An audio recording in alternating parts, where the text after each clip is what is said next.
नमस्कार। आज हम कानून की दुनिया के एक ऐसे शब्द पर बात करेंगे जो सुनने में तो काफी आम लगता है, कंप्लेंट यानी शिकायत। हाँ, कंप्लेंट शब्द हम रोज इस्तेमाल करते हैं। बिल्कुल, लेकिन कानूनी दुनिया में इसका मतलब काफी गहरा है। हमारे पास जो जानकारी है वो लॉ स्टूडेंट्स और एग्जाम की तैयारी करने वालों के लिए एक गाइड जैसी है। हाँ, इसमें इसके मायने, जरूरी शर्तें, प्रक्रिया सब समझाया गया है। तो आज यही समझेंगे कि ये कानूनी कंप्लेंट आखिर है क्या, ये एफआईआर से कैसे अलग है, और अगर किसी को सीधे मैजिस्ट्रेट के पास जाना हो तो फिर क्या होता है। चलिए इसी पर बात करते हैं। तो सबसे पहला सवाल यही, कानूनी नजरिए से ये कंप्लेंट है क्या? देखिए, कानूनी तौर पर कंप्लेंट एक फॉर्मल आरोप है। मतलब कोई व्यक्ति मजिस्ट्रेट के सामने ये आरोप रखता है। अच्छा। ये बोलकर भी हो सकता है या लिखकर भी दिया जा सकता है। और इसका मकसद ये होता है कि मजिस्ट्रेट उस घटना पर, जो कि एक अपराध हो सकती है, उस पर कानूनी कार्रवाई करे। समझ लीजिए कि ये क्रिमिनल लॉ की मशीनरी को चालू करने का एक तरीका है। जैसे एफआईआर से पुलिस जांच शुरू होती है या सिविल केस में प्लेंट से केस शुरू होता है, वैसे ही। यानी ये पुलिस के जरिए नहीं बल्कि सीधे कोर्ट मतलब मजिस्ट्रेट के पास जाने का रास्ता है। हाँ बिल्कुल, मुख्यतः हाँ। सबसे जरूरी बात यही है, इसकी परिभाषा में भी ये साफ है कि कंप्लेंट में पुलिस द्वारा दी गई रिपोर्ट शामिल नहीं होती। अच्छा, ये पुलिस रिपोर्ट से अलग है। हाँ, ये सीधे मजिस्ट्रेट को एड्रेस की जाती है। तो फिर कानून इसे डिफाइन कैसे करता है? बीएनएसएस या पुराने सीआरपीसी में इसकी कोई परिभाषा है? हाँ, बिल्कुल है। नए बीएनएसएस यानी भारतीय नागरिक सुरक्षा संहिता की धारा 2H में है और पुराने सीआरपीसी की धारा 2D में भी थी। परिभाषा लगभग वही है। क्या मुख्य बातें हैं उसमें? मुख्य बातें यही हैं। पहला, ये मजिस्ट्रेट के सामने किया गया एक आरोप है, एलिगेशन। दूसरा, ये मौखिक हो सकता है या लिखित। तीसरा, इसका मकसद होता है कि मजिस्ट्रेट उस व्यक्ति के खिलाफ एक्शन ले जिसने वो कथित अपराध किया है। और चौथा, जैसा हमने कहा, इसमें पुलिस रिपोर्ट शामिल नहीं होती। लेकिन आपने कहा पुलिस रिपोर्ट शामिल नहीं होती, पर इसमें एक पेंच भी तो है, कोई अपवाद? हाँ, वो एक बहुत जरूरी पॉइंट है।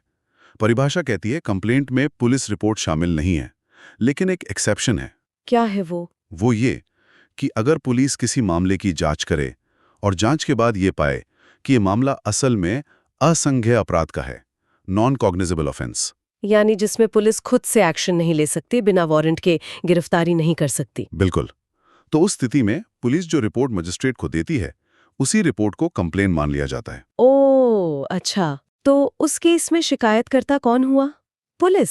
हाँ, उस खास स्थिति में जिस पुलिस ऑफिसर ने वो रिपोर्ट दी है, उसे ही कंप्लेनेंट यानी शिकायतकर्ता माना जाता है। ये तो इंटरेस्टिंग है, मतलब असंज्ञेय मामले भी फिर प्रोसेस में आ जाते हैं इस तरह। हाँ, ये व्यवस्था इसलिए है ताकि ऐसे मामले प्रक्रिया से बाहर न रह जाएं। ये वाकई एक बारीक मगर अहम बात है। चलिए अब प्रक्रिया पर आते हैं।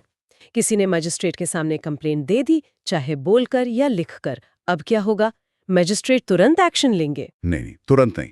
यहीं पर कानून ने कुछ प्रोसीजरल सेफगार्ड्स रखे हैं। मतलब प्रक्रिया में कुछ सुरक्षा उपाय हैं ताकि इसका गलत इस्तेमाल ना हो।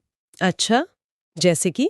बीएनएसएस की धारा 223 है, जो पुराने सीआरपीसी की धारा 200 जैसी है। इसके तहत मजिस्ट्रेट सबसे पहले शिकायतकर्ता की, और अगर कोई गवाह मौजूद हैं तो उनकी शपथ पर जांच करता है। एग्जामिनेशन ऑन ओथ कहते हैं इसे। शपथ पर जांच मतलब उनसे सवाल पूछे जाते हैं? हाँ, मजिस्ट्रेट उनसे मामले के तथ्यों के बारे में पूछते हैं और उन्हें सच बोलने की शपथ दिलाई जाती है। उनके बयान लिखे जाते हैं, उस पर उनके दस्तखत होते हैं। ये क्यों जरूरी है? ये एक तरह का पहला फिल्टर है, ये पक्का करने के लिए कि शिकायत गंभीर है, यूं ही हल्के में या किसी गलत इरादे से तो नहीं की गई। क्या ये जांच हमेशा करनी पड़ती है? कोई छूट भी है इसमें? हाँ, कुछ छूट है। अगर शिकायत लिखकर दी गई है और शिकायत करने वाला कोई कोर्ट है या कोई पब्लिक सर्वेंट है जो अपनी ड्यूटी के दौरान शिकायत कर रहा है, तो मजिस्ट्रेट के लिए ये जांच करना, मतलब शिकायतकर्ता और गवाहों को एग्जामिन करना, जरूरी नहीं है। अच्छा।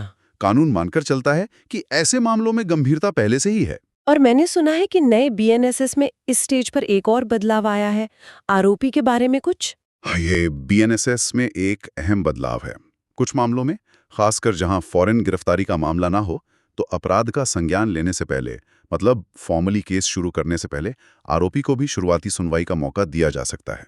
ओह, ये तो नेचुरल जस्टिस के सिद्धांत को मजबूत करता है। बिल्कुल, कि एक्शन लेने से पहले दूसरे पक्ष को भी संक्षेप में सुन लिया जाए। ये तो काफी निष्पक्ष कदम लगता है। अच्छा, तो मान लीजिए शिकायतकर्ता और गवाहों की जांच हो गई। अब मैजिस्ट्रेट क्या करेंगे? सीधे समन या वारंट जारी कर देंगे? जरूरी नहीं है, उनके पास और भी विकल्प हैं। बीएनएसएस की धारा 224 और 225 हैं, जो सीआरपीसी की धारा 202 जैसी थी। इनके तहत अगर मजिस्ट्रेट को लगता है कि अभी मामले में आगे बढ़ने के लिए पर्याप्त आधार नहीं दिख रहे या उन्हें और क्लैरिटी चाहिए, तो वो समन या वारंट जारी करने की प्रक्रिया को पोस्टपोन कर सकते हैं, मतलब स्थगित कर सकते हैं। स्थगित? फिर उस दौरान क्या होता है? स्थगित करने का कारण होता है आगे की जांच या अनुसंधान। मैजिस्ट्रेट या तो खुद मामले की प्रिलिमिनरी इंक्वायरी कर सकते हैं, मतलब शुरुआती जांच, या फिर पुलिस को या किसी और व्यक्ति को इन्वेस्टिगेशन करने का निर्देश दे सकते हैं। अच्छा, यानी और जांच का आदेश दे सकते हैं। हाँ, ये कदम खासकर तब जरूरी हो जाता है जब आरोपी व्यक्ति मजिस्ट्रेट के जुरिस्डिक्शन से, मतलब उनके अधिकार क्षेत्र से बाहर रहता हो। मकसद यही कि किसी के खिलाफ, खासकर जो दूर है, बिना ठोस आधार के कार्रवाई शुरू ना हो जाए।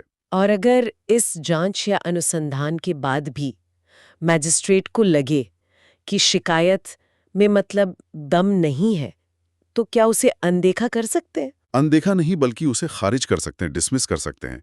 बीएनएसएस की धारा 226 है, जो सीआरपीसी की धारा 203 थी, वो मजिस्ट्रेट को ये अधिकार देती है। अच्छा। अगर शुरुआती जांच धारा 223 और उसके बाद हुई किसी जांच या अनुसंधान धारा 224, 225 के बाद मजिस्ट्रेट की राय में मामले में आगे बढ़ने के लिए पर्याप्त ग्राउंड्स नहीं है, सफिशिएंट ग्राउंड्स नहीं है, तो वो शिकायत को डिसमिस कर सकते हैं। लेकिन उन्हें कारण बताना होगा। हाँ, बिल्कुल। ऐसा करने के लिए उन्हें अपने कारण लिखकर दर्ज करने होंगे, रीजन्ड ऑर्डर देना होगा। तो पूरी प्रक्रिया में कई स्तर पर जांच परख है। अब आते हैं उस सवाल पर जो अक्सर लोगों को कंफ्यूज करता है, कंप्लेंट और एफआईआर में फर्क क्या है? लोग इन्हें कई बार एक ही समझ लेते हैं। हाँ, ये कन्फ्यूजन आम है, पर अंतर समझना बहुत जरूरी है। चलिए देखते हैं। हाँ। पहला और सबसे बड़ा अंतर है कि शुरुआत कौन करता है। कंप्लेंट जो है वो सीधे मजिस्ट्रेट के पास दायर होती है, जबकि एफआईआर वो पुलिस स्टेशन में दर्ज होती है। ठीक है, इनिशिएटर अलग है। दूसरा, अपराध का प्रकार। कंप्लेंट किसी भी तरह के अपराध के लिए हो सकती है, संज्ञेय मतलब कॉग्निजेबल या असंज्ञेय नॉन कॉग्निजेबल, दोनों के लिए। अच्छा, दोनों के लिए। हाँ, जबकि एफआईआर जो है वो मुख्य रूप से सिर्फ संज्ञेय अपराधों के लिए होती है, कॉग्निजेबल ऑफेंसेस के लिए। ठीक है, और इनका दायरा और कानूनी स्टेटस वो भी अलग है। बिल्कुल। तीसरा अंतर है स्कोप, यानी दायरा। कंप्लेंट मौखिक या लिखित दोनों हो सकती है, इसमें घटना का पूरा ब्यौरा हो सकता है। एफआईआर आमतौर पर अपराध की पहली सूचना होती है जो पुलिस दर्ज करती है। और चौथा, लीगल स्टेटस। जैसा हमने बार बार कहा, कंप्लेंट की परिभाषा से पुलिस रिपोर्ट बाहर है, सिवाय उस नॉन कॉग्निजेबल वाले अपवाद के। हाँ, वो अपवाद। जबकि पुलिस रिपोर्ट, जिसे चार्जशीट या चालान भी कहते हैं, वो पुलिस जांच पूरी करने के बाद मजिस्ट्रेट के सामने पेश करती है। वो एफआईआर के बाद का स्टेप है। ये अंतर जानने से काफी कुछ साफ हो गया। ये भी पता चलता है कि कंप्लेंट का रास्ता उन मामलों में काम आ सकता है जहां या तो अपराध नॉन कॉग्निजेबल है या पुलिस एफआईआर दर्ज नहीं कर रही हो। बिल्कुल सही। अब यहाँ बात और दिलचस्प हो जाती है। एक कंप्लेंट को कानूनी तौर पर वैलिड मानने के लिए, मतलब वैध मानने के लिए क्या शर्तें हैं? इसके एसेंशियल्स क्या हैं? हाँ, एक वैलिड कंप्लेंट के लिए कुछ बुनियादी शर्तें पूरी होनी चाहिए। इन्हें essentials of a valid complaint कहते हैं। क्या है ये? पहला, अपराध का स्पष्ट आरोप होना चाहिए। कंप्लेन में साफ तौर पे ये बताना होगा कि किसी व्यक्ति ने, चाहे वो ज्ञात हो या अज्ञात, कोई अपराध किया है। उन फैक्ट्स का जिक्र होना चाहिए जिनसे अपराध का पता चले। फैक्ट्स जरूरी है। हाँ, और एक मजेदार बात, अगर शिकायतकर्ता ने गलती से कानून की कोई गलत धारा लिख दी, गलत सेक्शन लिख दिया, तो भी कंप्लेंट इनवैलिड नहीं होगी, अगर बताए गए तथ्यों से कोई अपराध बनता है। अच्छा, मतलब फोकस फैक्ट्स पर है, सेक्शन पर उतना नहीं। हाँ, बिल्कुल। दूसरा एसेंशियल है मौखिक या लिखित। कंप्लेंट किसी भी रूप में हो सकती है, बोलकर या लिखकर। सुप्रीम कोर्ट ने भी एक केस में कहा था, मोहम्मद यूसुफ बनाम आफाक जहां में, कि कोई भी पिटीशन या आवेदन जो मैजिस्ट्रेट को इस इरादे से दिया जाए कि वो उस पर कानूनी कार्रवाई करे, वो कंप्लेंट है। ओके, तीसरा, ये बहुत जरूरी है कि कंप्लेंट मैजिस्ट्रेट को एड्रेस की गई हो, सीधे मैजिस्ट्रेट को। पुलिस को या किसी और अधिकारी को दी गई इन्फॉर्मेशन चाहे कितनी भी सीरियस क्यों ना हो, वो अपने आप में कानूनी कंप्लेंट नहीं बनती जब तक वो मैजिस्ट्रेट के पास ना पहुंचे। हाँ, जब तक उसे मैजिस्ट्रेट के सामने पेश ना किया जाए, वही नॉन कॉग्निजेबल वाला अपवाद छोड़कर। ठीक है, और शिकायत करने का इरादा वो भी जरूरी है? हाँ, चौथा पॉइंट यही है, कार्रवाई का इरादा। कंप्लेंट सिर्फ जानकारी देने या अपना गुस्सा निकालने के लिए नहीं होनी चाहिए। इसका साफ मकसद होना चाहिए कि मैजिस्ट्रेट उस पर जुडिशियल एक्शन ले, मामले का संज्ञान ले, प्रक्रिया शुरू करें। मतलब एक्शन की मांग होनी चाहिए। हाँ, अगर सिर्फ इन्फॉर्मेशन दी है और एक्शन की मांग नहीं है तो वो कंप्लेन नहीं मानी जाएगी। पांचवा, शिकायतकर्ता कोई भी हो सकता है। कोई भी? जरूरी नहीं कि वही हो जिसके साथ अपराध हुआ? नहीं, जरूरी नहीं। कानून ये नहीं कहता कि सिर्फ पीड़ित व्यक्ति ही शिकायत कर सकता है। कोई भी व्यक्ति जिससे अपराध की जानकारी हो, गवाह हो, रिश्तेदार हो, कोई सोशल एक्टिविस्ट हो या सिर्फ एक जागरूक नागरिक, वो कंप्लेन दर्ज करा सकता है। ये तो बहुत महत्वपूर्ण बात है। न्याय तक पहुंच बढ़ती है इससे। बिल्कुल। छोटा पॉइंट है, टेक्निकल डिटेल्स कम महत्वपूर्ण है। जैसा पहले कहा, फैक्ट्स ज्यादा जरूरी हैं। अगर आरोपी का नाम थोड़ा गलत हो गया या अपराध की सही धारा नहीं लिखी, तो इन तकनीकी कमियों से कंप्लेन खारिज नहीं होगी, बशर्ते तथ्यों से अपराध पता चले और मजिस्ट्रेट एक्शन लेने को तैयार हो। कोर्ट सब्सटेंस देखती है, फॉर्म नहीं। और सातवां, वही बात दोहरा रहा हूं, पुलिस रिपोर्ट कंप्लेंट नहीं है सिवाय उस अपवाद के। सामान्य नियम यही है कि पुलिस जांच के बाद जो रिपोर्ट देती है, धारा 173 सीआरपीसी या समकक्ष बीएनएसएस, वो कंप्लेंट नहीं है। ठीक है, तो ये 7 बिंदु हैं जो एक वैध कंप्लेंट की बुनियाद हैं। क्या कुछ अदालती मामलों से या उदाहरणों से इसे और समझ सकते हैं? हाँ, कुछ केस लॉ इसे और साफ करते हैं। जैसे के रंता कृष्णन बनाम स्टेशन हाउस ऑफिसर का मामला है। इसमें कोर्ट ने बताया कि कुछ खास किस्म के अपराध हैं, जैसे मानहानि या शादी से जुड़े कुछ अपराध जिनका जिक्र बीएनएसएस की धारा 215, 11 बी या आई या पुराने सीआरपीसी की धारा 195 से 199 में है। हाँ, जिनमें विशेष प्रक्रिया होती है। बिल्कुल। तो ऐसे अपराधों का संज्ञान मैजिस्ट्रेट सिर्फ लिखित कंप्लेंट पर ही ले सकता है, पुलिस रिपोर्ट के आधार पर नहीं। ये दिखाता है कि कुछ मामलों में कंप्लेंट ही एकमात्र रास्ता है। अच्छा, और क्या कंप्लेंट पर दस्तखत होना हमेशा जरूरी है? एक और केस है इंद्र कुमार पटोदिया बनाम रिलायंस इंडस्ट्रीज का। ये चेक बाउंस से जुड़ा था। इसमें कहा गया कि कंप्लेंट पर हस्ताक्षर होना हमेशा अनिवार्य नहीं है। अगर कंप्लेंट लिखित रूप में पेश की गई है तो वो काफी हो सकती है। फिर वही बात, कोर्ट तकनीकी नुक्ताचीनी पर नहीं, मामले के सार पर ध्यान देती है। ये जानना भी शायद उपयोगी हो कि क्या चीज कंप्लेंट नहीं मानी जाती है। हाँ बिल्कुल, जैसे गुजारा भत्ता मेंटेनेंस के लिए जो अर्जी दी जाती है सीआरपीसी 125 में, वो कंप्लेंट नहीं है। क्यों? क्योंकि उसमें अपराध का आरोप नहीं होता। ठीक है। इसी तरह किसी जांच के दौरान गवाहों के जो बयान दर्ज होते हैं, डेपोजिशंस, वो भी कंप्लेंट नहीं है।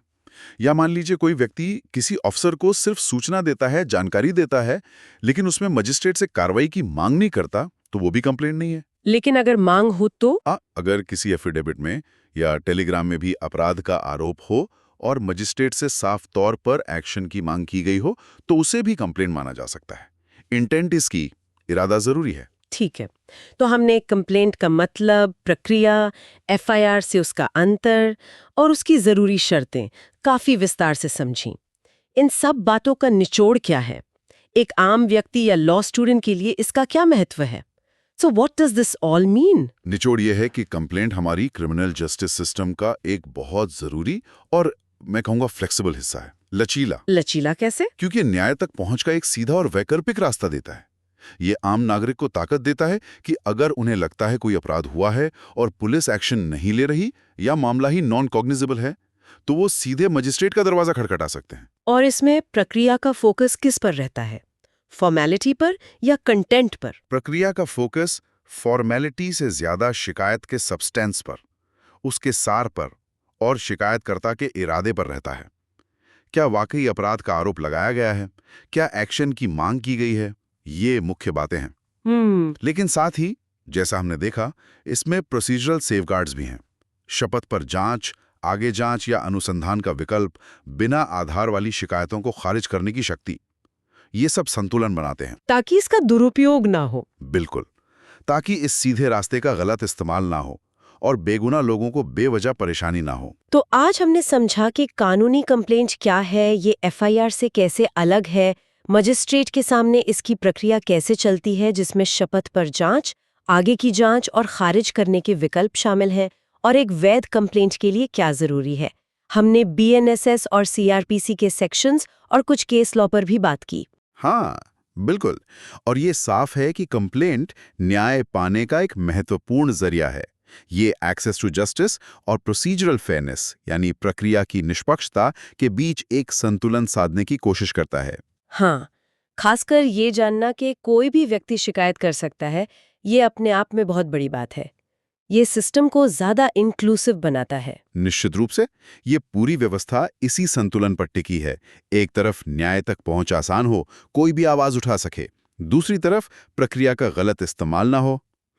अब ये सोचना दिलचस्प है कि आगे चलकर, खासकर जब नया बीएनएसएस पूरी तरह से लागू होगा और कोर्ट्स में इसकी व्याख्याएं सामने आएंगी, तब इस कंप्लेंट की प्रक्रिया और इसकी प्रैक्टिकलिटी में क्या बदलाव या विकास देखने को मिल सकते हैं। हाँ, और तकनीक का इस पर क्या असर पड़ेगा, ऑनलाइन कंप्लेंट्स या कुछ और। बिल्कुल, ये कुछ सवाल हैं जिन पर आने वाले समय में सोचना होगा और देखना होगा कि सिस्टम कैसे इवॉल्व करता है। ये वाकई एक विचार करने वाला प्रश्न है। भविष्य में इस पर और बात हो सकती है।